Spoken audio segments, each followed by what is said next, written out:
What's up?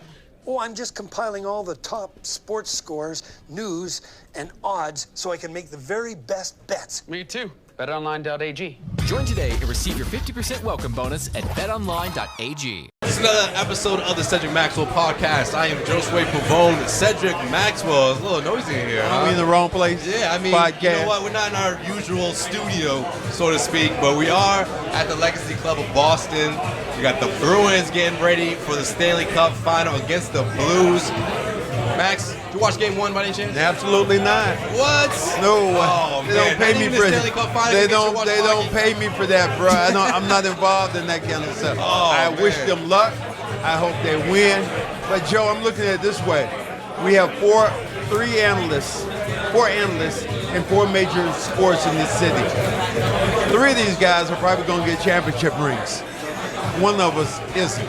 So I'm not overly enthused. Damn, Max, it was a great game, man. You missed out.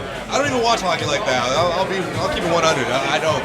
But when it comes to the Bruins, playoff hockey especially, actually, playoff hockey in general is pretty exciting, man. You can have like a 3-1 lead. I would trust you, okay? So you gonna watch Game 2? Absolutely not. I'm going back home to eat. Just gonna take my word for it? Yeah, that's it? Take your word for it. I'm here in the crowd. I'm looking out, here at the Garden, and it is.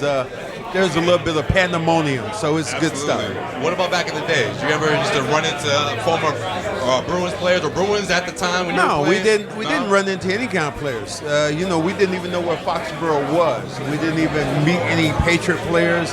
Occasionally, you might talk to a couple of Red Sox players, but that was pretty much it. Which ones did you remember in particular? Big Poppy. Oh, yeah? No, you know good well I didn't say Poppy. I only said that for That's you. the only one? I only said it for you. Oh, man. All right, well, you know what? Enough with the hockey talk. Let's get into basketball. All right, a lot going on in the news.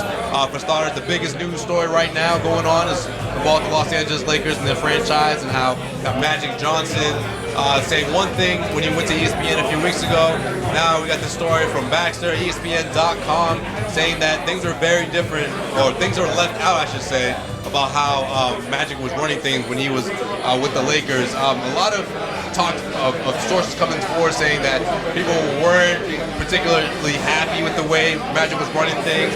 Uneasy, I guess is the best way to put it. Well, I'll put it this way. Setting. Why did they not say it while he was there? Oh, it doesn't work like that, Max. Normally, it's always after the fact. it's always people throw dirt at the very end. What I know about Magic is Magic is very calculated.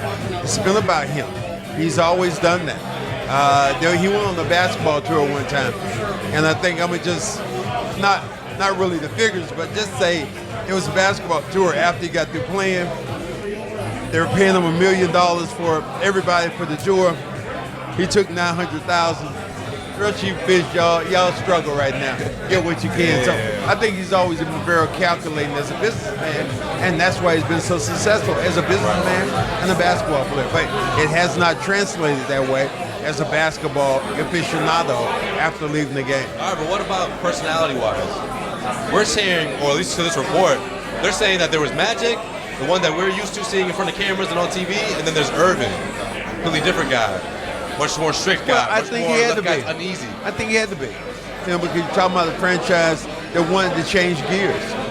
He did some things for this franchise. He got some good players. Went out, got the plum, really, when you think about LeBron James coming there, and it just hadn't worked out. I'm not surprised. Here's a guy who's a multi-millionaire, and for the stress and all the environment, that's what he wants to be. He wants to be Magic. He wants to be the smiling guy. He doesn't want to be the cutthroat guy he has to be in that particular world. Well, according to him, he was the one getting backstabbed with Pelinka, a former agent of Kobe Bryant. Real messy situation from the way that it was portrayed throughout this article. And of course, Rick Paul had a lot to do with that. Clutch Sports, LeBron's agent. He was able to do things that not a lot of agents are able to do with particular franchises. Riding in charter planes with the team, getting real close with the team, taking care of his clients. Of course, those two sort of go hand in hand. We're talking about LeBron James, signing him, going to the Lakers. But of course, moving forward, what does this say about future free agents? Do you think free agents would be wary of going to the Lakers now with all this stuff coming out? I don't think it has anything to do with that now. Magic is no longer there. Free agents are going, I think Clutch Sports players right now are going to look and see what you have as a franchise and if they can win.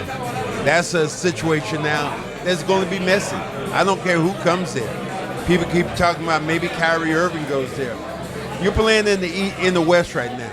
There are some teams out there who have been dynamic and who are on their way up. I don't see Lakers being one of those teams unless they can get one of those major guys like maybe Anthony Davis. You know what? I think the other team in LA is a team to look out for as well. I mean, they have plenty of cap space to bring in two max guys. They got one heck of a squad there. You got a heck of a coach there, Doc Rivers. What are the chances one of these free agents decide to go to the Clippers over the Lakers? Do you see that happen? Well, they keep talking about Kawhi possibly going. To me, Kawhi would be crazy to leave Toronto. You know, people want to give him condos, free food for the rest of his life. He could almost run for whatever it is in Canada right now because he has been because he's electrified. He's electrified that country with what he's been able to do as a basketball player and to get Toronto as far as he has.